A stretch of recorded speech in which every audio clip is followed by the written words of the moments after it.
When looking at the title of today's video, you may wonder who a griffin is. But don't worry, we're here to learn about things we don't know yet. Let's find out what kind of creature the griffin is. A hint for you is that it's more common than we think. What would happen if we combined the strongest land creature with the strongest predator in the sky?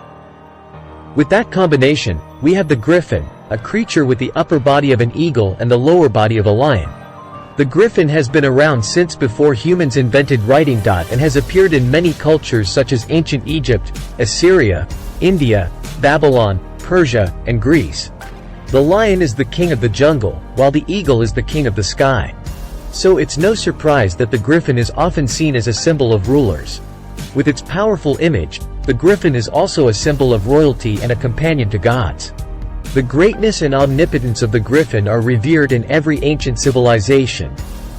The griffin has sharp-clawed feet, a long tail, an eagle-like beak, and wings. Unlike other mythical creatures, no one knows where the griffin came from or how powerful it is. There is no epic tale that tells of the griffin and its battles. People often speculate that the griffin was created by some god. Perhaps in the eyes of ancient people, the griffin was just an animal like any other. But that doesn't mean the griffin doesn't have a place in folklore. The griffin is said to roam the skies and live in packs. It hunts large mammals like horses and deer, sometimes even humans. The griffin lays eggs in nests on the ground and primarily moves on 4 legs, although it has wings. Because there are no written records related to the earliest versions of the griffin, it's difficult to draw any definite conclusions about why they appeared in human culture. However, we begin to see the griffin appear in artifacts from thousands of years ago. First appearing at the end of the 4th millennium BC in Egypt and the 2nd millennium BC in Syria. This hybrid creature appeared on stamps, talismans, and tomb decorations. It is likely that it appeared with the meaning of protecting the deceased being buried. But it does not exclude the possibility of protecting the living as well. Using logical thinking, if the lion is considered the king of animals on land, and the eagle is the king in the sky, then a combination of a lion and an eagle would create a species that is the king of all species. During the Bronze Age, the Egyptian symbol showed many characteristics of the mythical creature more clearly. The mane of the lion was added to the neck to look like a lion's mane, and the wings were raised higher. The griffin sculpture began to appear in royal tombs from the 5th dynasty to the 18th dynasty of Egypt. The griffin is often depicted as a male, symbolizing the pharaoh's authority. Ancient Greek historian Herodotus wrote, "The land north of Europe has the most gold. But I cannot say for sure how gold came to be. Only that I heard that the one-eyed people, the Arimaspia, stole the gold from a lion-headed bird monster." On the island of Crete in Greece, archaeologists discovered a lion-headed bird monster. In the frescoes in the throne room of the Knossos Palace dating back to the 15th century BC. The interesting thing is that there are many other hybrid creatures that look like griffin. For example, Lamassu is an Assyrian mythical creature with the head of a man, the body of a lion or bull, and the wings of an eagle.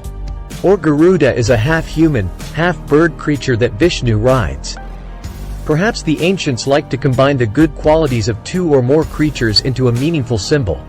Legend has it that the Scythians had to fight creatures the size of lions with beaks like eagles when searching for gold. Therefore, we can understand that the griffin is a creature that guards gold mines in Central Asia. In the 5th century BC, Professor Kittisha's book Idica provided us with the first detailed text about the appearance of the griffin. He described large gold mines in the mountains of India where a 4-legged bird tribe lived. Resembling wolves, with lion-like legs and claws, and covered their bodies with black feathers, except for their red chests. As the Greeks and Romans spread stories about the Scythians, the appearance of this creature in their art also increased. Vases, mosaics, bronze figurines, dishes, wherever it is, the griffin is a common image. In Greek mythology, the chariot of the sun god Apollo is pulled by griffins. The god Zeus keeps a griffin as a pet, and Athena's helmet is carved with the image of a griffin. Nemesis, the goddess of retribution, used these mythical creatures to protect treasure and punish thieves. Therefore, the griffin was already famous before it began to appear in medieval times, when the illustrations became outdated. Due to its existing popularity, it is not surprising that from the 11th to the 13th century, The image of the griffin appeared on countless seals, shields, and armor of wealthy European noble families. You may not be surprised to learn that the Christian God also used the griffin in their art and literature. From the 6th century, the depiction of the griffin was considered a symbol of Christ. In Dante's Divine Comedy, a griffin is praised for avoiding the temptation of eating forbidden fruit and pulling a divine chariot symbolizing a church. Outside of religion, stories about the actual existence of the griffin continue to cause controversy. In the 17th century, scholars began to propose that the griffin was a purely imaginary creature with symbolic significance, the result of excessive imagination. However, this does not mean that everyone believes that the griffin is completely fictional. In the 21st century, it was hypothesized that the griffin was inspired by a long-extinct animal of millions of years ago. Although the griffin is a creature imagined by humans, it may actually exist. One theory is that European traders met it along the Silk Road through the Gobi Desert in Mongolia. In the Gobi Desert, fossils of the Protoceratops dinosaur are still found. And when its bones, especially its skull with a bird-like beak, were exposed on the desert, researchers believed they were evidence of a hybrid creature that once lived on the desert. However, it has been proven that stories about the griffin appeared before the Silk Road was formed. Perhaps it was precisely the stories about the griffin that made merchants believe that the Protoceratops dinosaur fossils were evidence of a mythical hybrid creature.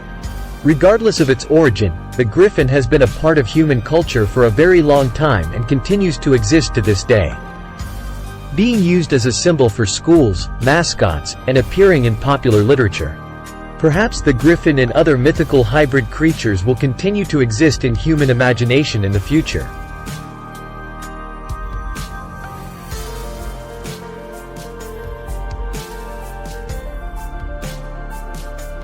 That concludes today's video. Thank you for watching.